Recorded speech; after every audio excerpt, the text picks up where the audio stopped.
అందరికీ కూడా ప్రభువైన యేసుక్రీస్తు వారి యొక్క శుభనామములో మీ అందరికీ దైవాశీస్సులు తెలియజేస్తున్నాను. పరిశుద్ధ బైబిలు గ్రంథం ఉన్న వారందరం కూడా తెలుసు చూద్దాము. లేని ఎడల శ్రద్ధగా దేవుని మాటలు విందాము.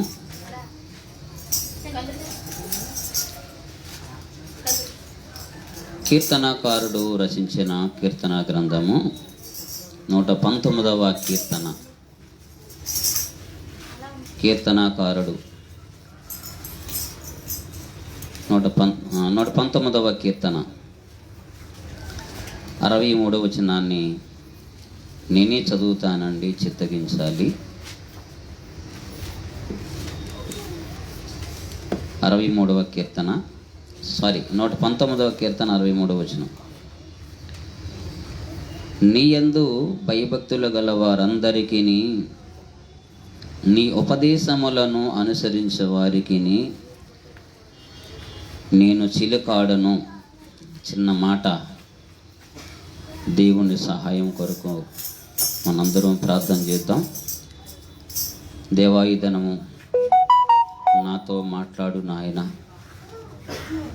నువ్వు మాట్లాడితే నా జీవితమే ఒక రమ్యముగా తయారవుతుంది స్వామి. నువ్వు మాట్లాడతావని వేసి ఉన్నాను, కాసి ఉన్నాను, నా మందిరములో ఉన్నాను తండ్రి.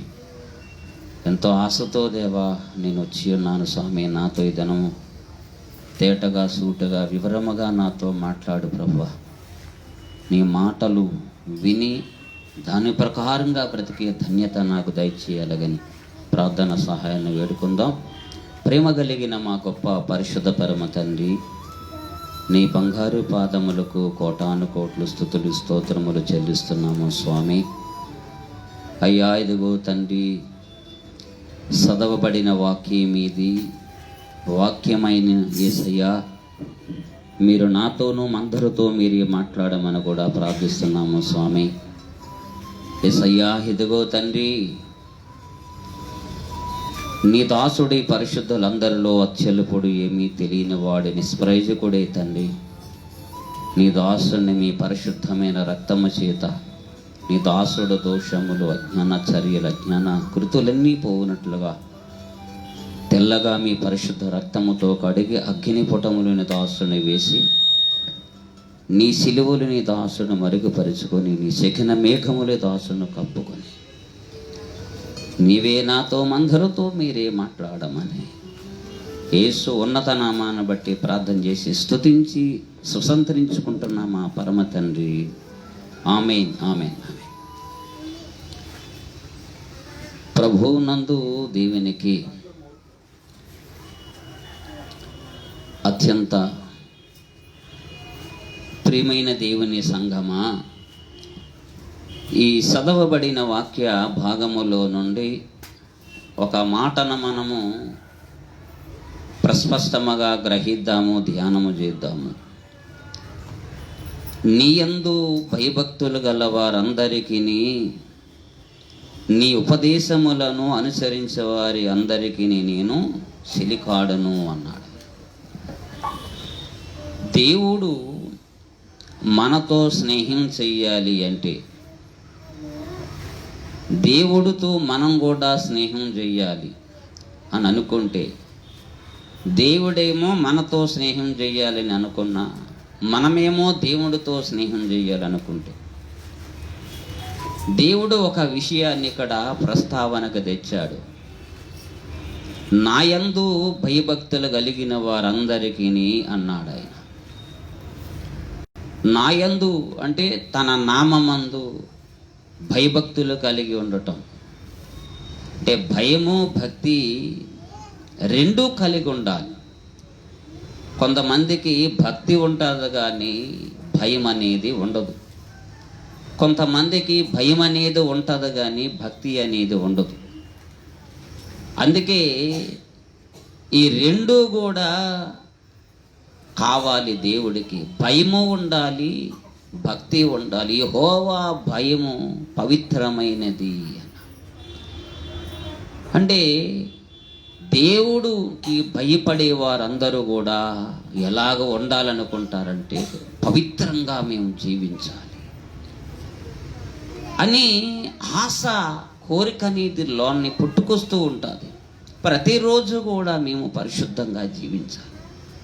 ఆ జీవించాలన్న తపన ఉన్న వాళ్ళు ఇప్పుడు కూడా దేవుని యొక్క కృపను ఆశ్రయిస్తూ ఉంటారు, రక్తమును ఆశ్రయిస్తూ ఉంటారు వారు ఎప్పుడు కూడా. అలాగనే భక్తి కలిగిన వారందరూ కూడా ఎప్పుడు కూడా దేవుణ్ణి ప్రేమిస్తూనే ఉంటారు. వారు ప్రేమ అనేది ఎప్పుడు కూడా విడవనిది, ఎడబాయినది ప్రేమ, దేవుడి ప్రేమ. భక్తుడు కూడా దేవుణ్ణి ప్రేమించాలంటే అతడు విడవకూడదు, ఎడబాయకూడదు. అందుకే దేవుడు ఇర్మియా గ్రంథములో చెప్పుకొచ్చాడు. ఇర్మియా గ్రంథములో ఒక మాట అన్నాడు ఆయన, విడవక ఎడబాయక నిత్యము నీ మీద నేను కృపజూపుచున్నాను. కృపజూపటం ఇర్మియా గ్రంథములో ఆ మాట చూడండి, చదువునాను. ఒక మాట అన్నాడు, చాలా కాలము కిందట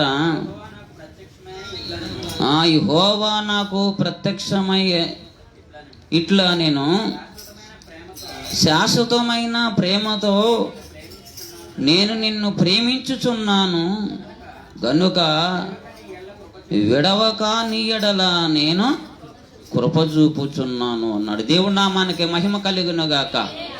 హల్లెలూయా, హల్లెలూయా. విడవక కృప చూపటం, ఎడబాయక చూపటం అంటే నిత్యము కృప చూపటం, ప్రేమించటం. భక్తుడు కూడా ఎల్లప్పుడూ కూడా ఏం చేయాలంటే ప్రేమించాలి. ఎల్లప్పుడూ కృప చూపుతున్నాను అన్నాడు. దేవుడి నామానికి మహిమ కలుగునుగాక. హల్లెలూయా, హల్లెలూయా. ఎడవక కృప చూపటం, ఎడబాయక. దేవుని ప్రియులారా, మనము దేవుడితో స్నేహం చెయ్యాలి అంటే నిత్యము కూడా ప్రేమించాలి. దేవుణ్ణి నిత్యము ప్రేమించాలి. చూడండి, సామెతల గ్రంథములోనే ఒక మాట దేవుడు మనకి సెలవిస్తున్నాడు. సామెతల గ్రంథములో దేవుడు సెలవిస్తున్న మాట చూడండి. సామెతల గ్రంథము 17వ అధ్యాయము 17వ వచనం, నిజమైన స్నేహితుడు విడవక ప్రేమించును. దేవుడి నామానికి మహిమ కలుగునుగాక. హల్లెలూయా. నిజమైన స్నేహితుడు విడవక ప్రేమిస్తాడు. అంటే దేవుడితో మనం స్నేహం చెయ్యాలి అంటే, భక్తుడు స్నేహం చెయ్యాలి అంటే నిత్యము కూడా దేవుణ్ణి ఏం చేయాలి? ప్రేమించాలి. అంటే దేవుణ్ణి ప్రేమించడం అంటే ఏమిటి అసలు?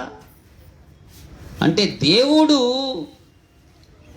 ఏదైతే ఉపదేశం చేస్తాడో, ఏదైతే ఆజ్ఞలు ఇస్తాడో, ఏదైతే కట్టడలు ఇస్తాడో, ఏదైతే నియమాలు ఇస్తాడో వాటిలన్నిటినీ కూడా ప్రేమించేవాడే దేవుడికి స్నేహితుడు అన్నమాట. దేవుడి నామానికి మహిమ కలుగునుగాక. హల్లెలూయా. అందుకే యేసయ్య అన్నాడు, నా ఆజ్ఞలు నా విధులు భారమైనవి కావు. నా ఆజ్ఞలో విధులు కూడా ఎలాగుంటాయో చూడండి. మత్తయి సువార్తలో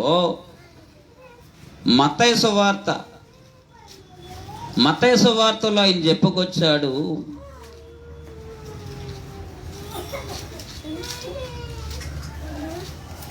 ప్రయాసపడి చూడండి అన్నమాట.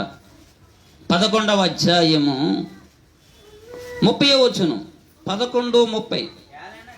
యాలయనగా నా కాడి సులువుగాను నా భారము తేలికగాను ఉన్నవి. అంటే దేవుడు మనకే పెట్టే ఆయన ఆజ్ఞలు, ఆయన విధులు, ఆయన కట్టడలన్నిటినీ కూడా ప్రేమించే ప్రేమికులు కావాలి దేవుడికి. దేవుణ్ణి ప్రేమించడం అంటే దేవుడితో స్నేహం చేయాలి. అంటే దేవుడు ఏదైతే ఆజ్ఞలు ఇస్తాడో, ఏదైతే కట్టడలు ఇస్తాడో వాటిలన్నిటినీ కూడా ప్రేమించాలి. దేవుడి సెలవిచ్చిన వాటిని ప్రేమించకంట, దేవుడు ఇచ్చిన ఆజ్ఞలను గైకొనకంట, మనము కట్టడలను విధులను అనుసరించకంట మనం ఎప్పుడు కూడా దేవుడితో స్నేహం చేయలేం. అందుకే యోహాను సువార్త 15వ అధ్యాయము 10 15:10 నేను నా తండ్రి ఆజ్ఞలు గైకొని ఆయన ప్రేమయందు నిలిచి ఉన్న ప్రకారము మీరును నా ఆజ్ఞలు గైకొని ఎడల నా ప్రేమయందు నిలిచి ఎందురు. దేవుని నామానికి మహిమ కలుగును గాక. హల్లెలూయా, హల్లెలూయా. దేవుడు ఆజ్ఞలు ఏం చేయాలి అంటే గైకొనాలి. దేవుడి ఆజ్ఞలను ప్రేమించాలి. దేవుడి యొక్క విధులను కూడా అనుసరించాలి. చూడండి, అబ్రహాము కూడా ఇదే విషయాన్ని చెప్పుకొచ్చాడు. ఆది కాండము 28వ అధ్యాయం అనుకుంటా. చూడండి, ఆది కాండము 28వ అధ్యాయము 26వ అధ్యాయం 26వ అధ్యాయము 5వ వచనం. యాలయనగా అబ్రహాము నా మాట విని నేను విధించిన దానిని, నా ఆజ్ఞలను, నా కట్టడలను, నా నియమములను గైకొనినని చెప్పెను. దేవుని నామానికి మహిమ కలుగును గాక. హల్లెలూయా. అబ్రహాము గురించి దేవుడు ఇచ్చే సాక్ష్యం ఏంటంటే, నా విధులను, నా ఆజ్ఞలను, నా కట్టడలను, నా నియమాలను గైకొనేవాడు అబ్రహాం. అందుకే అబ్రహాముకి లేఖనము ఏమి పేరు పెట్టింది తెలుసండి?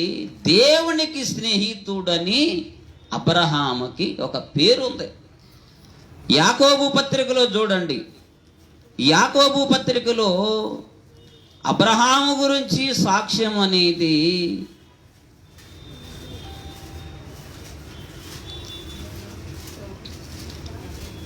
తీశారండి అందరూ కూడా. యాకోబు పత్రిక 2వ అధ్యాయము 23వ వచనం. 2:23. కాబట్టి అబ్రహాము దేవుని నమ్మెను, అది అతనికి నీతిగా ఎంచబడెను అను లేఖనము నెరవేర్చబడెను, మరియు దేవుని స్నేహితుడని అతనికి పేరు కలిగెను. దేవుని నామానికి మహిమ కలుగును గాక. హల్లెలూయా. అబ్రహాముకి ఏమో కలిగెను? దేవుడు స్నేహితుడని పేరు కలిగెను. అంటే దేవుడు స్నేహితుడని పేరు అబ్రహాము ఉన్నంత కాలములో ఆ యొక్క సమకాలికులు, ఆ జనులందరూ కూడా అబ్రహాము గురించి ఏమని సాక్ష్యం చెప్పుకుంటున్నారు అంటే, అబ్రహాము దేవుని స్నేహితుడు అని అందరూ చెప్పుకుంటున్నారు. ఎంతటికి నీ గురించి, నా గురించి ఏం చెప్పుకుంటున్నారు? నీ గురించి, నా గురించి ఏమని సాక్ష్యం? జనులు సాక్ష్యం చెప్పుకోవాలి, దేవుడు సాక్ష్యం చెప్పుకోవాలి. నా ఆజ్ఞలను, నా విధులను, నా కట్టడలను, నా నియమములను గైకొనినని. అంటే ఎట్లా గైకొన్నాడు అబ్రహాము అంటే, అబ్రహాముకు కూడా పరీక్షలు పెట్టుకొచ్చాడు దేవుడు. దేవునామానికి మహిమ కలుగును గాక. హల్లెలూయా, హల్లెలూయా. అబ్రహాముకు పరీక్షలు పెట్టాడు. ఓరకనే ఒక ఆజ్ఞ గైకోవాలి అంటే, దేవుడిచ్చిన ఒక కట్టడి ఇచ్చాడంటే, ఒక ఆజ్ఞ ఇచ్చాడంటే, ఒక మాట సెలవిచ్చాడంటే దాన్ని గైకుంటున్నావో లేవో అని దేవుడు నీకు నాకు కూడా పరీక్ష పెడతాడు. నీకు నాకు పరీక్ష అనేది ఉంటుంది. అబ్రహాముకు కూడా పరీక్ష పెట్టాడు. తన ఏకైక కుమారుణ్ణి బలివ్వటానికి దేవుడు పిలిచినప్పుడు ఆ బలి ఇచ్చిన తర్వాత అబ్రహాము గురించి లేఖనం సెలవిస్తుంది, ఇందు మూలమున యెహోవాకు నీవు భయపడినవని. ఇందు మూలమున, ఎందు మూలమున? తన ఏకైక పండు ముసల వయసులో ఒకే కుమారుడు పుట్టాడు. గారాల ముద్దురు కొడుకు. ఆ కొడుకుని బాగా ప్రేమిస్తున్న తరుణములో దేవుడు వచ్చి, కొడుకుని ఎంతగా ప్రేమిస్తున్నావు కదూ అబ్రహామా, అయితే రేపే కొండకొచ్చిరా, నీ కొడుకును నాకు బలి అర్పించు అని అనగానే అబ్రహాము వెళ్ళి బలి అర్పించి, యాక్చువల్గా బలి కొడుకుని విశ్వాసములు బలి అర్పించాడు. భౌతిక సదృశరూపములైతే గొర్రెపిల్ల. అట్నుంచి వచ్చిన తర్వాత అప్పుడు అంటుంది లేఖనము, ఇందు మూలమున. దేవుడు ఆజ్ఞలను, దేవుడు మాటని మనం గైకొనాలి, అనుసరించాలి అంటే నీకు నాకు ఒక పరీక్ష ఉంటుంది. ఆ పరీక్షలో నీ విజయుడు అయితేనే శబాష్, నా కుమారుడా, నా కుమార్తె, నా మాట నీవు నెరవేర్చిన వాడవని. జీవ కవిలలో ఎన్నో పుస్తకాలు, ఇటువంటి పుస్తకాలు ఎన్నో ఉన్నాయి. అందులో నీ గురించి చెప్తాడు దేవుడు. నామానికి మహిమ కలుగును గాక. జీవ గ్రంథములో దేవుడు రాయించిన మాటది. దేవుడు రాయించాడు ఆ మాట, గైకొన్నాడని. నువ్వు నేను ఎన్నో సంవత్సరాలు బట్టి దేవుడు నమ్ముకున్నాం. ఎన్నో సంవత్సరాలు, ఎన్నో దినములు గడిచిపోతున్నాయి. కానీ దేవుని మాట, దేవుడు ఆజ్ఞ, దేవుడు కట్టడు, దేవుడు విధులిచ్చాడు. నా కుమారుడు, నా కుమార్తె ఈ ఆజ్ఞలు గైకుంటున్నాడు, ఈ ఆజ్ఞలు గైకుంటుంది, ఈ మాట గైకున్నది అని దేవుడి చేత మనం చెప్పించుకొని భక్తి సాధన జీవితాన్ని ఏమండి మనం కొనసాగించాలి. అబ్రహాము జీవితములో, తన జీవిత యాత్రలో దేవుడు పిలిచిన నాటి నుండి తన జీవితాన్ని ముగించే వరకు కూడా దేవుడు, అప్పుడైతే ఆధారము లేని దినములవి, ఇప్పుడు ప్రతిదానికి కూడా ఆధారము దేవుడు ఇచ్చాడు. ప్రతిదానికి ఆధారం ఇచ్చినా ఎప్పుడు జనులు మాత్రము నమ్మలేదు. ఆధారం లేనప్పుడు అబ్రహాము నమ్మాడు, ఆధారాలు ఉన్నప్పుడు. ఇన్ని నీకు ఆధారాలు ఉన్నప్పుడు దీన్ని నువ్వు ఎంత బాగా నమ్మితే, ఎంత బాగా గైకుంటే, అబ్రహాము యొక్క ఏమండి అబ్రహాం గురించి ఏ సాక్ష్యం అయితే దేవుడు చెప్పుకున్నాడో అదే సాక్ష్యం నీ గురించి, నా గురించి. దేవుని నామానికి మహిమ కలుగును గాక. ఆనాటి జనులందరూ కూడా అబ్రహాము దేవునికి స్నేహితుడు అని పేరు కలిగింది అందరూ కూడా, అందరి దగ్గర. ఎందుకు అంటే దేవుడు ఏది చెప్తాడు చేస్తాడు. దేవుడు ఏది సెలవిస్తే దాన్ని అనుసరిస్తాడు. ఎందుకు అంటే దేవుడిచ్చిన ఆజ్ఞల్ని కూడా, మాటను కూడా గైకొన్ని కంట మనుషులు బలత్కారం చేస్తారు. అది మన స్నేహితులే కావచ్చు, బంధువులే కావచ్చు, ఆప్తులే కావచ్చు, మన రక్త సంబంధులే కావచ్చు. దాన్ని గైకొని కంట, అనుసరించని కంట ఏవండి కాస్త బలవంతం చేస్తా. ఆ మాట నేనున్నది కాదు. దావీదు కీర్తన గ్రంథములో 119వ కీర్తనలో చూడండి ఆ మాట. 119వ కీర్తనలో దావీదు భక్తుడు సెలవిస్తున్న మాట చూడండి.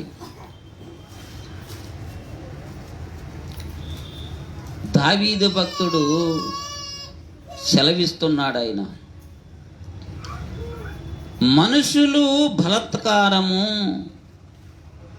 119వ కీర్తనలో ఆ మాట సెలవిస్తున్నాడు దావీదు భక్తుడు. చదువు నాన్న. నీ ఉపదేశము నేను అనుసరించున్నట్లు మనుషుల బలాత్కారము నుండి నన్ను విమోచింపుము అన్నాడు. దేవుడి నామానికి మహిమ కలుగును గాక. హల్లెలూయా. నీ మాటలు అనుసరించున్నట్లు, నీ మాటలు, నీ ఉపదేశమును అనుసరించున్నట్లు మనుషులు ఏం చేస్తారు అంటే, ఒరే బాబు, తమ్ముడు ఎలా ప్రార్థన ఉంది వెళ్దాంరా, అక్క ప్రార్థన ఉంది వెళ్దాంరా, చెల్లి ప్రార్థన ఉంది రాదంట, ఏమి వెళ్తావులే అని. ఉదయం నుంచి సాయంత్రం వరకు కూడా మనం పని చేసి అలసిపోయి వచ్చాం కదా, తర్వాత చేద్దాంలే, ఇప్పుడు ఏమీ తొందర ఏం లేదు కదా, బోల్డ్ టైం ఉంది మనకి, ఇంకా బోల్డ్ వయసు ఉంది, బోల్డ్ టైం ఉంది. ఈ ఒక్కరోజు చెయ్యకపోతే పెద్ద ఏమీ నష్టం వచ్చేస్తుందా? ఏం పర్లేదు, ఈ నైట్కి మనం, లేకపోతే ఈ రోజు మనం ఎలా పోయినా పర్లేదు మనం అని మనల్ని ఎవరు అంటే శత్రువు బంధించలేడు. శత్రువు మాట మనం వినం, మన పగవాడు మాట మనం వినం. ఎవడి మాట వింటాము? మనకి ఆప్తులు, మన రక్త సంబంధులు, మనకి బాగా ప్రేమించిన వారు దేవుడు మాటల్ని అనుసరించనీయకుండా వాళ్ళు ఏం చేస్తారంట? బలాత్కారం. ఉండరా, ఇప్పుడు ఉపవాస ప్రార్థన చేద్దామా, ఆ తర్వాత చేద్దాం, ఇప్పుడు వెళ్ళిపో. నువ్వు ఏదని అనుకుంటే దాన్ని బలవంతం చేయటం. దేవుడు పల్లా మాట ఇచ్చాడు కదా, ఆ మాట ప్రకారం ఎవడు జీవిస్తాడు అట్లాగా? ఎవడలా బతికేస్తాడు? చెప్పిన మాట ప్రకారంగా, చేసిన బోధ ప్రకారంగా బతుకున్నాడు ఎవడు చెప్పు? అలా చెప్తారు పాస్టర్ గారు. అలా మనం జీవించేస్తాం ఏంటి అని నిన్ను నన్ను కూడా ఏం చేసి అనుసరించనీయకుండా మా స్నేహితుడు సమకాలికుడే నేను ఒక వాక్యమును పట్టుకొని ప్రార్థన చేస్తాను, పొందుకోవాలని అనుకుంటే, దేవా నీ దగ్గర ఒక వరము నేను పొందుకోవాలని పట్టుదలతో రోజు ప్రార్థన చేస్తే నా స్నేహితుడు ఒక మాట అన్నాడు, దేవుడి దగ్గర ఆ వరం పొందేసుకోవటానికి అంత బలవంతం ఎందుకు? ఇప్పుడు పొందేసుకుంటే ఉంటుందో ఉండదో, ఆ ప్రార్థన చేయొద్దన్న. దేవుని ప్రియ సహోదరులారా, మనల్ని కూడా మనుషులు అంటే మన యొక్క ఆప్తులు, మన దగ్గర ఉన్న వాళ్ళే దేవుడు మాటని అనుసరించనీయకుండా వాళ్ళు బలాత్కారం చేస్తూ ఉంటారు. రెండో కారణం కూడా, దేవుడు ఆజ్ఞలు కూడా అనుసరించనీయకుండా ఏవండి లోకము కూడా బలాత్కారం చేస్తుంది. రెండో కోణం, లోకము కూడా బలాత్కారం చేస్తుంది. ఈ రెండు కోణాల నుంచి కూడా దేవా నన్ను విమోచింపుమని భక్తగ్రేష్యుడు దావీదు భక్తుడు గానం చేస్తున్నాడు. అనుసరించాలి నేను. దేవుని బిడ్డలారా, దేవుడు మాటల్ని మనం అనుసరించాలి. అంటే దుష్టుడు అనుసరించడు, ఏదో కోణంలో కొట్టి అనుసరించాలి. కానీ అబ్రహాముకి ఎన్ని కోణాలు వ్యతిరేకంగా వచ్చినా, దావీదుకి ఎన్ని కోణాలు వ్యతిరేకంగా వచ్చినా, దావీదు అబ్రహాము కూడా దేవుడు మాటల్ని అనుసరించటం చూడండి. అదే 119వ కీర్తనలోనే 56వ వచనం, 56, నీ ఉపదేశమును అనుసరించి నడుచుకొనుచున్నాను, ఇదే నాకు ఒక వరముగా దయచెయ్యము. దేవుని నామానికి మహిమ కలుగును గాక. హల్లెలూయా. నీ ఉపదేశమును అనుసరించాలి. అనుసరించి నడుచుకొనుచున్నాను, ఇదే నాకు వరం. అంటే మనం వరాలు అడుగుతూ ఉంటాం. స్వస్థపరిచే వరం నాకు ఈ నాయన, భాషలు మాట్లాడే వరం దయచే నాయన, ప్రవశించే వరం నా దయచే నాయన, అర్థాలు చెప్పే వరం దయచే నాయన, వివేచన వరం దయచే నాయన. అవండి వరములు, ఆత్మవరములు, కృపావరాలు. దావీదు ఎన్నో వరాలు పొందుకున్నాడు. నీ ఉపదేశాన్ని అనుసరించి నడుచుకొనుచున్నాను కాబట్టి ఇదే నాకు ఒక గిఫ్ట్గా. అంటే దావీదు భావన ఏంటి? ముగిసే కాలం వరకు కూడా నీ ఉపదేశం నేను విడవకూడదయ్యా. దేవుడు నమ్ముకున్న కొత్తలో కూడా మన ఉపదేశాన్ని ఇలా బ్రతకాలి, ఇలా జీవించాలి, ఇలాగే నడవాలి, ఇలాగే ఉండాలి అని కొత్తలో మనం బాగా ఏం చేస్తామంటే గౌని ఏ విషయంలో కూడా రాజీ పడకూడదు. అలాగని ఆ కొత్తలో ఏం చేస్తామంటే ఇలా బ్రతకాలి, ఇలా జీవించాలి అన్న భావజాలము రానబోతుకి కొద్ది నెలలు, కొన్ని సంవత్సరాలు రాబోతుకి ఆ భావన ఉంటుంది. కారణం ఏంటి? అందుకనే దావీదు భక్తుడు మాత్రము ఇదే నాకు వరముగా దయచేయి, ముగిసే కాలం వరకు కూడా ఎప్పుడు కూడా నీ ఉపదేశాన్ని నేను విడవని. ఎందుకంటే నీ ఉపదేశము చూడండి, ఆ మాట నేనన్నది కాదు. 87వ కీర్తనలో 87వ కీర్తన 119:87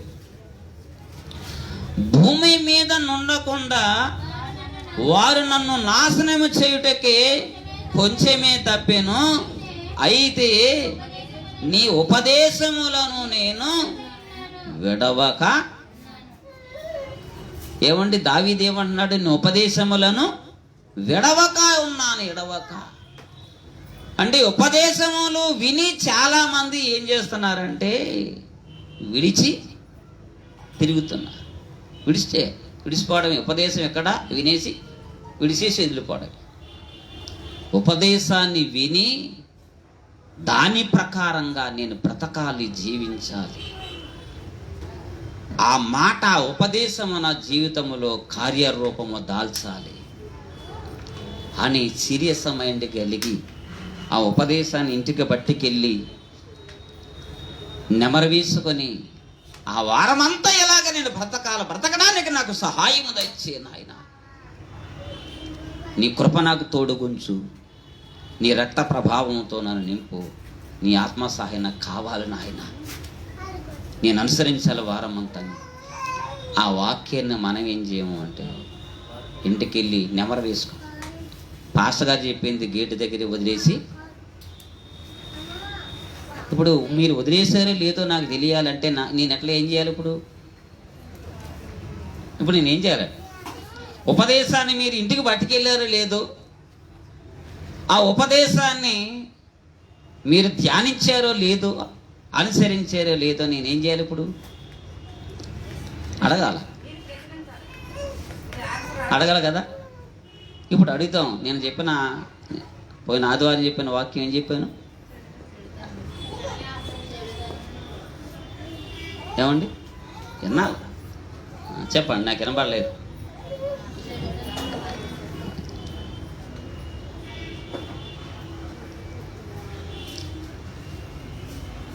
అందుకే ఉపదేశము యాక్చువల్గా మన జీవితములో ఎందుకు ఉపదేశం ప్రకారంగా మనము జీవించలేకపోతున్నాము అంటే, అసలు ఉపదేశం అంటే నాకు ప్రీతి, ఇష్టము అనే భావన అనేది లేదు కాబట్టి. చూడండి, ఇదే 119వ కీర్తనలోనే 40వ వచనం చదవండి ఒకసారి. నీ ఉపదేశములు నాకు అధిక ప్రియములు, నీతిని బట్టి నన్ను.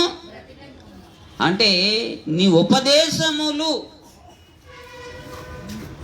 ఏమండి నాకు అధిక ప్రియములు.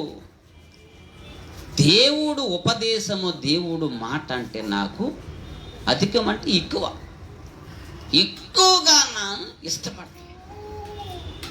ఉపదేశం అంటే దేవుడు మాటలు వినాలని, ఆ మాటల ప్రకారంగా బ్రతకాలని ఇష్టముతో ఇంటి దగ్గర నుంచి బయలుదేరిన వాళ్ళతో ఇష్టంగా దేవుడు మాట్లాడతాడు. ఇష్టంగా దేవుడు మాట్లాడతాడు.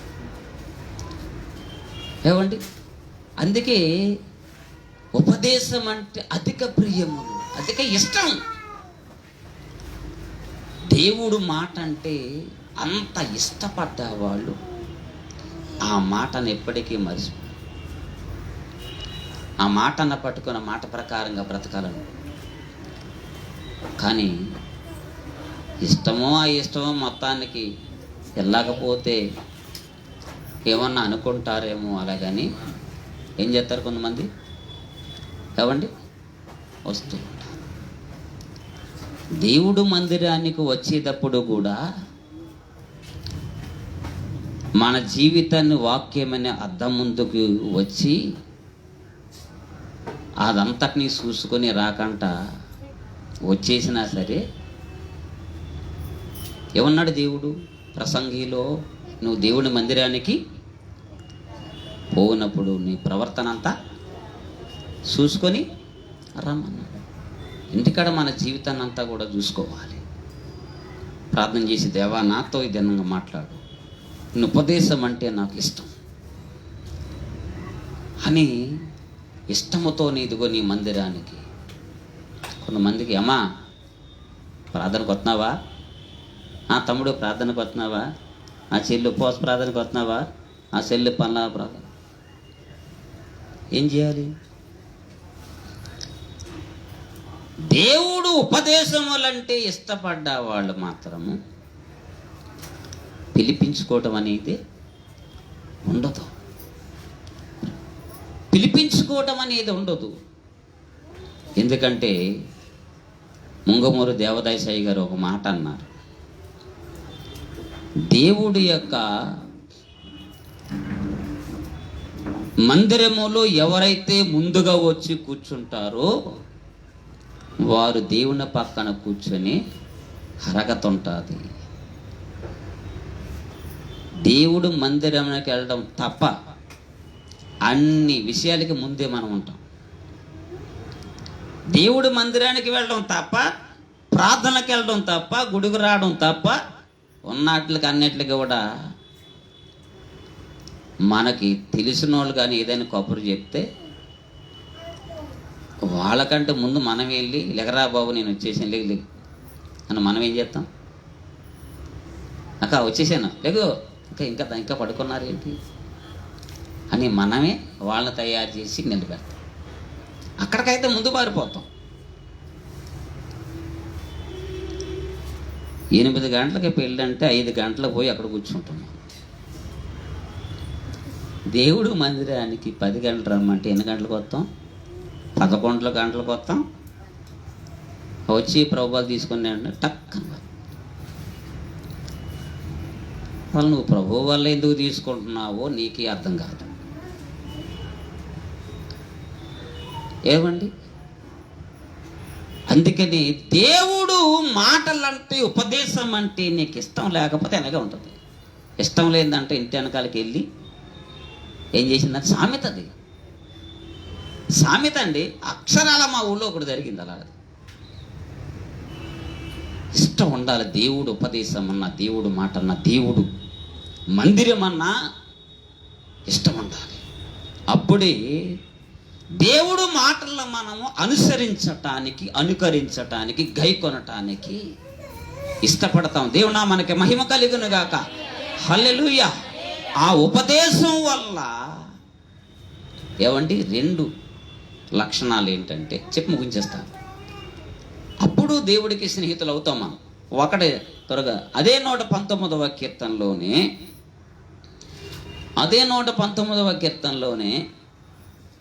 104వ వచనం చదవండి ఒకసారి.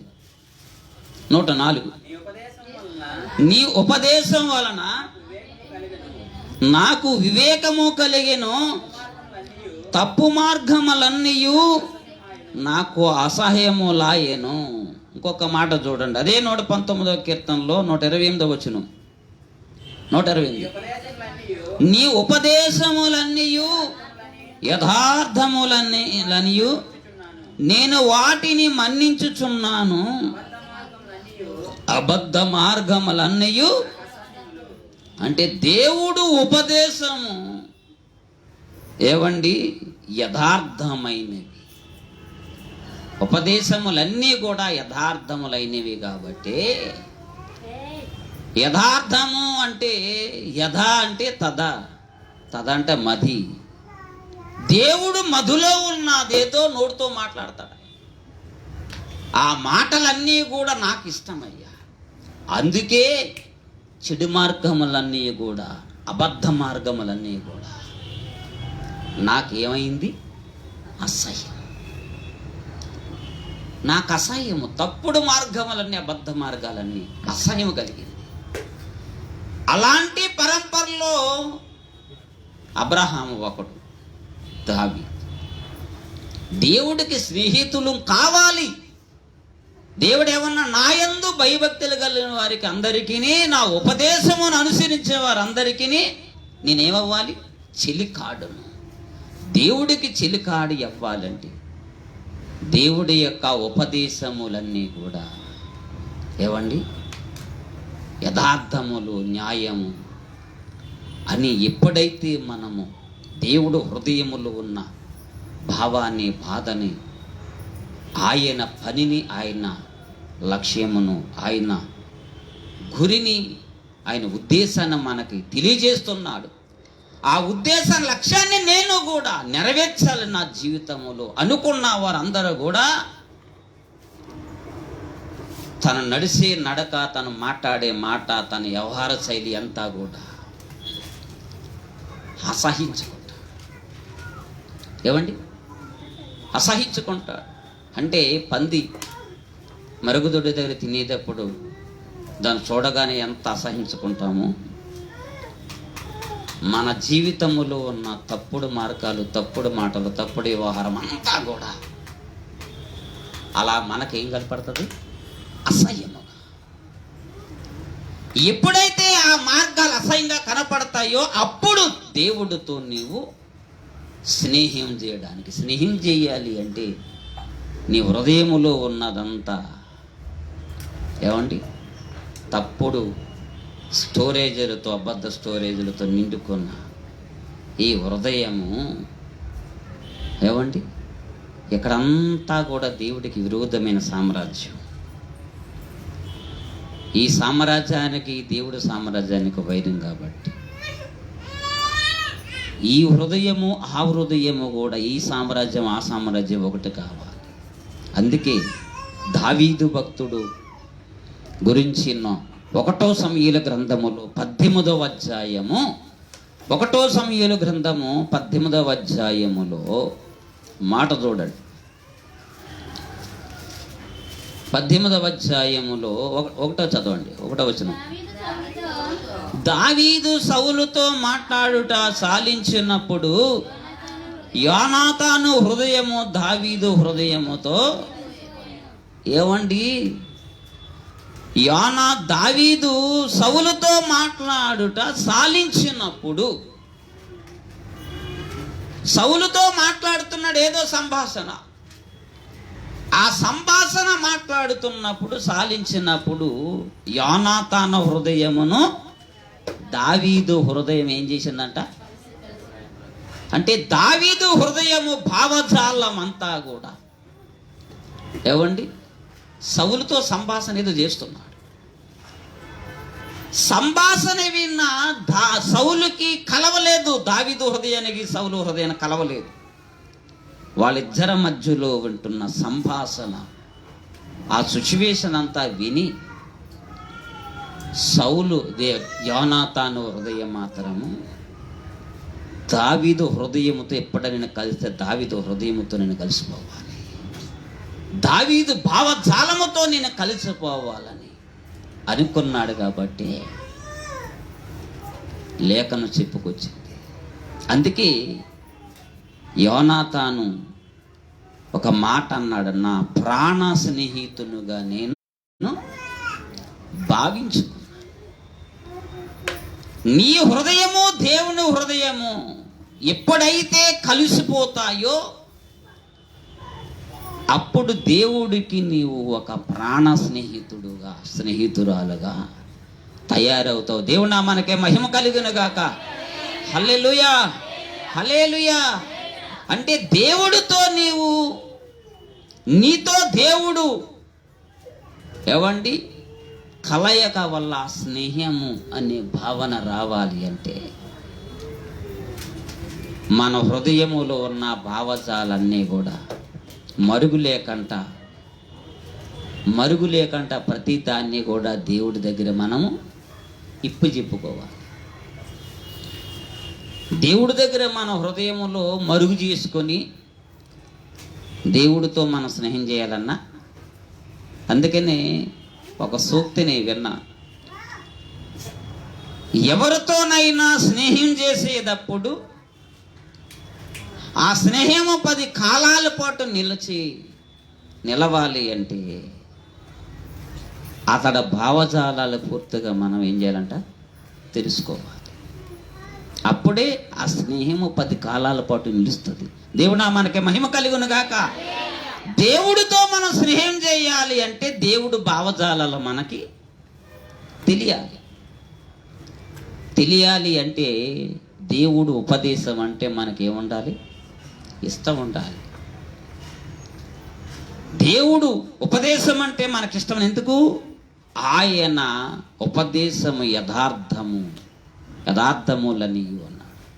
అంటే దేవుడు హృదయములో ఉన్న భావజాలన్నీ నాకు ఇష్టమయ్యా అని దావీదు ఇష్టపడ్డాడు కాబట్టి దావీదు దేవుడికి స్నేహితుడయ్యాడు. అబ్రహాము దేవుడు మాటలకు ఇష్టపడ్డాడు కాబట్టి అబ్రహాము దేవుడికి స్నేహితుడయ్యాడు. మరి నువ్వు నేను ఏమయ్యాం? ఎన్ని సంవత్సరాలు బట్టి దేవుడు మందిరానికి వస్తున్నాం కానీ, ఇన్ని సంవత్సరాలు బట్టి దేవుడు నమ్ముకుంటున్నాం కానీ, ఇన్ని సంవత్సరాలు బట్టి దేవుడు ఉపదేశాలు వింటున్నాం కానీ, ఆ ఉపదేశాల వల్ల మనం పొందుకోవలసిన జ్ఞానము, బలము, ఆ ఉపదేశం వల్ల నాకు ఇష్టము, ఆ ఉపదేశం వల్ల నాకు చెడు మార్గాలు, తప్పుడు మార్గాలన్నీ అసహ్యం కావాలి, ఆ ఉపదేశాలు నేను అనుసరించాలి, ఇదే నాకు ఒక వరముగా కావాలి అనే భావజాలము లేకపోతే దేవుడితో మనము స్నేహం చేయలేము. అందుకు దేవుని బిడ్డ, దేవుడి దినమున ఒక మాట నీకు సెలవిస్తున్నాడు. అబ్రహాముకి ఎలాగైతే దేవుడి స్నేహితుడని పేరు కలిగిందో నీకు అదే పేరు కలగాలి. నా యందు భయభక్తులు కలిగి నా ఉపదేశములు ఎవరైతే అనుసరిస్తారో వారికి నేను స్నేహితుడిని కావాలి, వాళ్ళతో నేను స్నేహం చేయాలని ఇష్టపడుతున్నాను. అందుకు నువ్వు ఇష్టమేనా? అందుకు నీవు సమ్మతిస్తావా? దేవుడితో స్నేహం చేయడానికి ఇష్టపడాలి. స్నేహం ఎప్పుడు కూడా, స్నేహానికి ఉన్న ఒక మంచి లక్షణం ఏంటంటే స్నేహితులిద్దరి మధ్యలో ఉన్న పొరపాటును తెలియజేసుకోవాలి. తన పొరపాటును తెలియజేసినప్పుడు దాన్ని ఏసడించుకుంటే అది స్నేహం కాదు. తన పొరపాటుని నేను ఈ పాకిరిపేటలో దైవజనులు ఇద్దరు క్లోజ్గా ఉంటాం, కానీ నా పొరపాట్లు ఆయన తెలియజేస్తాడు, ఆయన పొరపాట్లు నేను తెలియజేస్తాను. ఇద్దరము తెలియజేసుకుంటాం, కానీ ఇద్దరం కూడా ఏమండి ఎలా జీవించాలని నడవాలి. ప్రవక్త యొక్క స్నేహం చేసామంటే ప్రవక్త భావజాలాలు, భక్ష్యం గారి యొక్క సహవాసం, భావజాలాలు ఒకటి. ఎందుకు?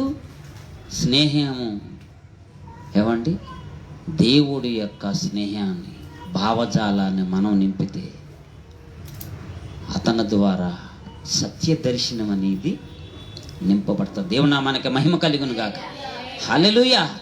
అందుకే స్నేహానికున్న లక్షణం ఏంటంటే మన యొక్క పొరపాట్లని, దావీదు పొరపాటును కూడా దేవుడు తెలియజేశాడు. దావీదుకున్న పొరపాటు ఉంది, ఆ పొరపాటుని తెలియజేశాడు. దావీదు దిద్దుకున్నాడు కాబట్టి దేవుడికి స్నేహితుడయ్యాడు. దేవుడు నామానికి మహిమ కలుగును గాక. అందుకే మనము కూడా దేవుడితో స్నేహం చేసేటప్పుడు నా పొరపాటు నాకు, ఆ మాట అన్న భక్తురాలు ఎవరండి బైబిల్లో? ఆ మాట అన్న భక్తురాలు ఎవరండి? సమరస్త్రీ. దేవుడు నామానికి మహిమ కలిగిన గాక. నావన్నీ నాకు తెలియజేసిన నా మెస్సయ్య. అందుకే దేవుడు ఆ బిడ్డను ఇష్టపడ్డాడు. చేసిన పొరపాట్లన్నిటిని కూడా ఏసడించుకోలేదు. ఎందుకు అలా చెప్పామని ఏసడించలేదు?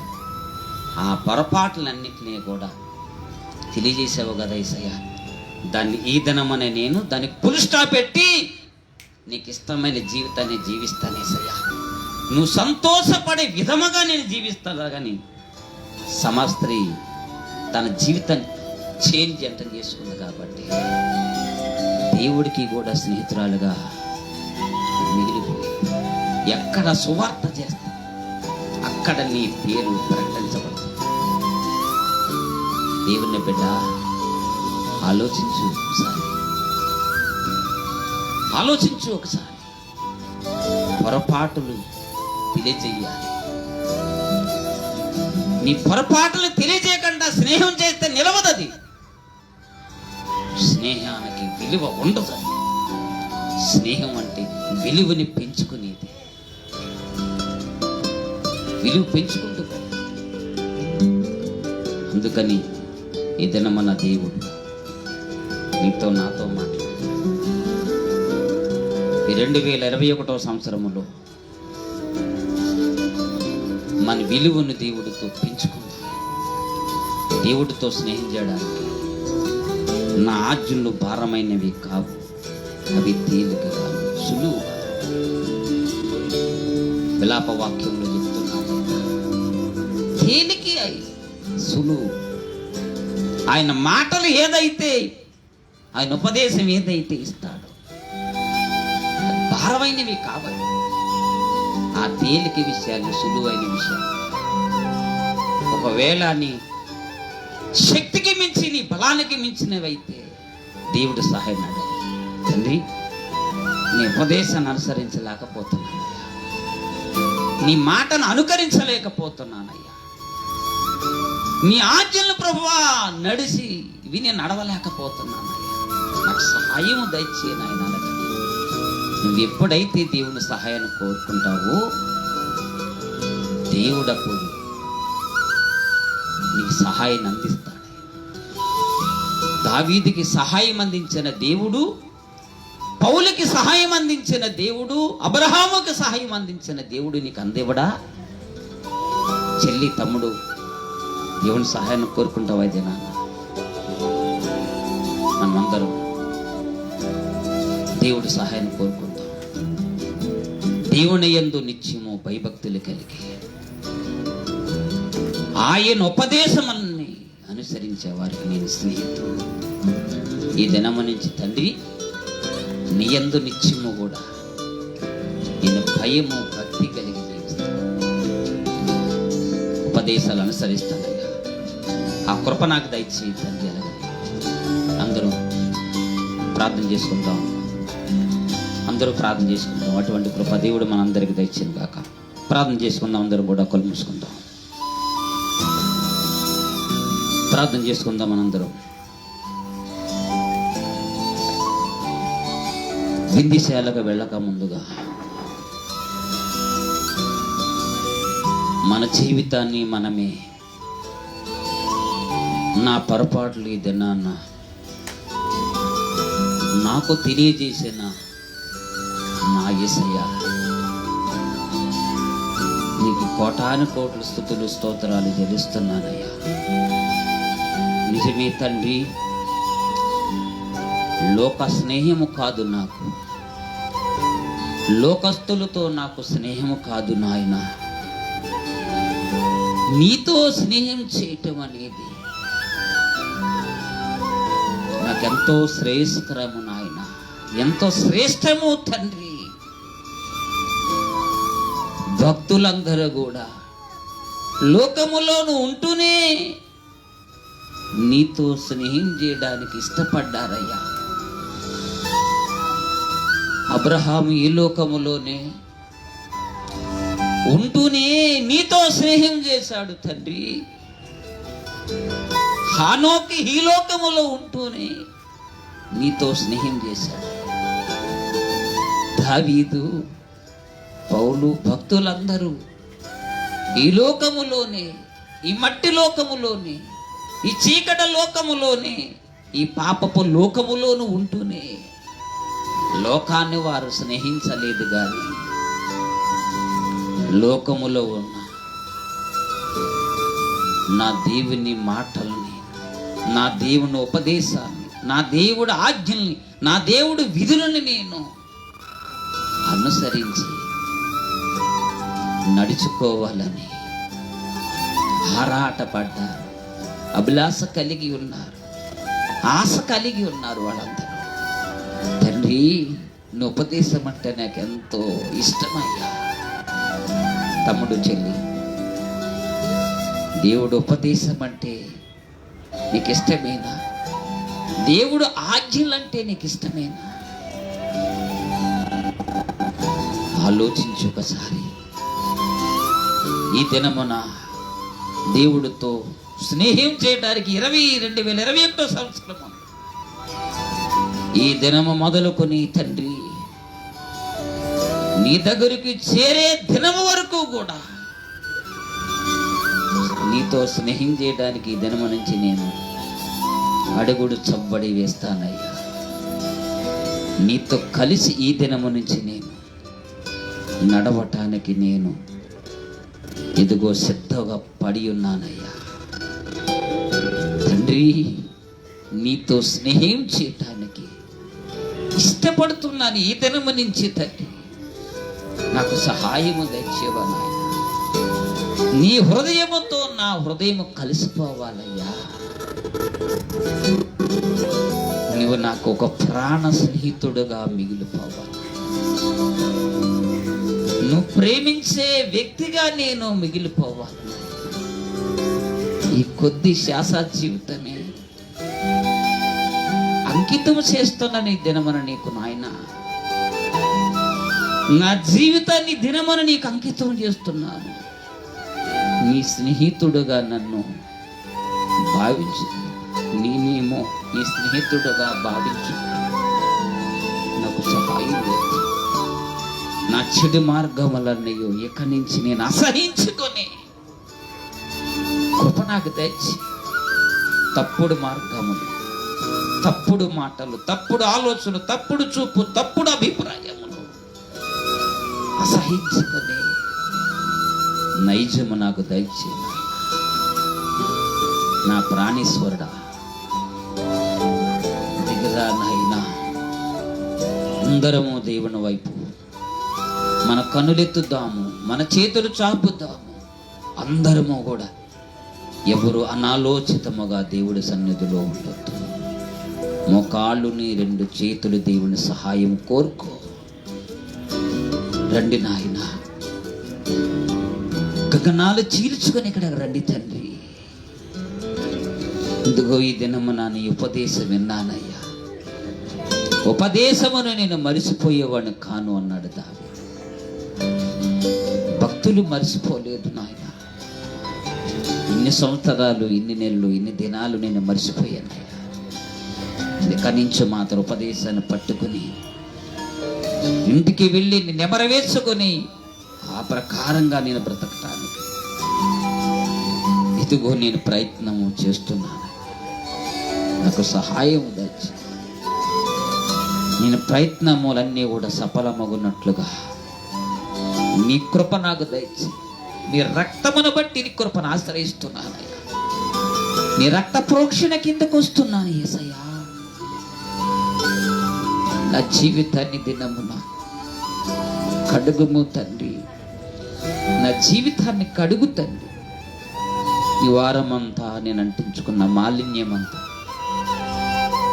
కల్మసమంతా, నా శరీర ప్రాణాత్మలు కట్టుకున్న కల్మసంతా, నేను వారమంతా నడిచిన నడకంతా కపటపు నడత నాకు దూరం చేయి తండ్రి.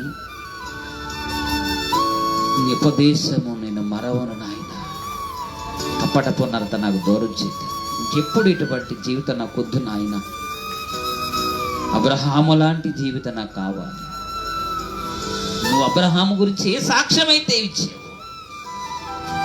అది నా శేష జీవితములో ముగింపు దినముకు రాకమునిపి ఆ సాక్ష్యాన్ని పొందుకొని బ్రతుకు ఆ జీవితం నాకు దయచేయి. నీతో స్నేహం చేస్తే నాకు ఈ లోకములు విలువ పెరుగుతాదు తండ్రి. నేను విలువ పెంచుకునే దానిగా, విలువ పెంచుకునే వాడిగా నన్ను చేయి నాయన. ఈ లోకములో ఎవరితో స్నేహం చేసిన విలువ పెరగదు. ఈ లోకములో విలువైన వ్యక్తులను ఒక్కడవే తండ్రి.